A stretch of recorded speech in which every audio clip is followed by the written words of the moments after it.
నువ్వే ఏం గంభీరన్న మ్యాచ్ ని నేను గెలిపించుడు నీకు నచ్చలేదా? మ్యాచ్ గెలిచినా గాని ముఖమంతేటో పెట్టినవు. ఏం చెప్పమంటావ్యా సంజు? తెల్లనివన్నీ పాలని నల్లనివన్నీ నీళ్ళని అనుకున్నా గనుకే కుమిలిపోతున్నా.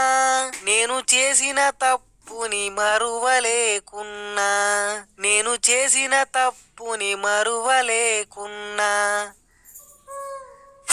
అయ్యో గంభీరన్న, నువ్వేం తప్పు చేసినావు? వరల్డ్ కప్ కి ముందు నీ బ్యాటింగ్ చూసి నీలో రసం అయిపోయింది అనుకున్నా. సో 2-3 మ్యాచ్లు కూడా పక్కకు పెట్టినా. ఈ రోజు నీ ఆట చూసి ఇలాంటి ప్లేయర్ నా నేను పక్కకు పెట్టిందని నాకు నేనే కుమిలిపోతున్నా. సారీ వ్యా సంజు. ఏం కాదులే అన్న, ఏది జరిగినా అంతా మన మంచికే అనుకోవాలి. ఈ మ్యాచ్ లా నేను 97 రన్నులు కొట్టినా.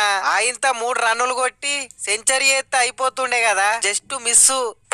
ఏం పర్లేదు తమ్ముడు, నువ్వు కొట్టిన 97 రన్నులు మాకు 97 సెంచరీలతోటి సమానం. హెట్మయరు మీరు